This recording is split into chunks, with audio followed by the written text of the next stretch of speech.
প্রধান উপদেষ্টা ডক্টর মোহাম্মদ ইউনূস বলেছেন, চলার পথে নানা চ্যালেঞ্জ আসবে, কিন্তু হতাশ না হয়ে নিজস্ব শক্তি দিয়ে মোকাবেলা করতে হবে।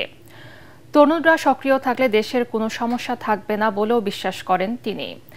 তেজগাঁওয়ে প্রধান উপদেষ্টার কার্যালয়ে ইউথ ভলান্টিয়ার অ্যাওয়ার্ড 2025 প্রদান অনুষ্ঠানে ডক্টর ইউনূস এসব কথা বলেন। এর আগে বিভিন্ন ক্ষেত্রে অবদানের জন্য 12 তরুণকে ইউথ ভলান্টিয়ার অ্যাওয়ার্ড প্রদান করেন প্রধান উপদেষ্টা। অনুষ্ঠানে যুব ও ক্রীড়া উপদেষ্টা আসিফ মাহমুদ সজীব ভুঁইয়া বলেন, সীমিত সম্পদ দিয়ে নিরলস কাজ করছে তরুণরা। জুলাই আহত ও শহীদ পরিবারের 12,877 জনকে যুবককে আত্মকর্মসংস্থানের ব্যবস্থা করা হবে। আমি যুব সমাজের প্রত্যেক সদস্যকে আহ্বান জানাই, তোমাদের মেধা, শক্তি ও সৃজনশীলতা দিয়ে সমাজের এবং দেশের উন্নয়নে ভূমিকা রাখো।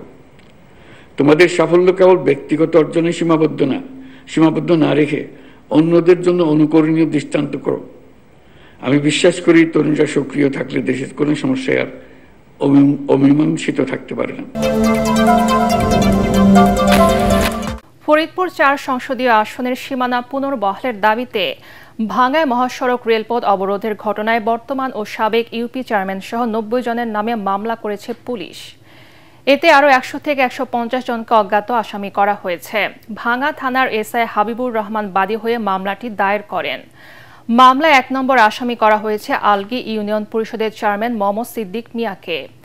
এরই মধ্যে তাকে গ্রেফতার করেছে গোয়েন্দা পুলিশ। ফরিদপুরের 4 আসনের ভাঙ্গা থেকে 2টি ইউনিয়ন ফরিদপুর 2 আসনের নগরকান্দা উপজেলায় সংযুক্ত করার প্রতিবাদে ঘোষিত অবরোধ কর্মসূচিতে আজ সড়ক মহাসড়কে যানবাহন চলাচল স্বাভাবিক রয়েছে। তবে রাস্তার পাশে অবস্থান নিয়েছেন আন্দোলনকারীরা। মহাসড়কে পুলিশ ও আনসার সদস্যরা দায়িত্ব পালন করায় যান চলাচলে কোনো ধরনের বিঘ্ন ঘটেনি। এদিকে বাগেরহাটের 4টি আসন কমিয়ে 3টি করার প্রতিবাদে সর্বদলীয় ঐক্যজোটের দেয়া 6 দিনের কর্মসূচির 4র্থ দিনে হরতাল চলছে।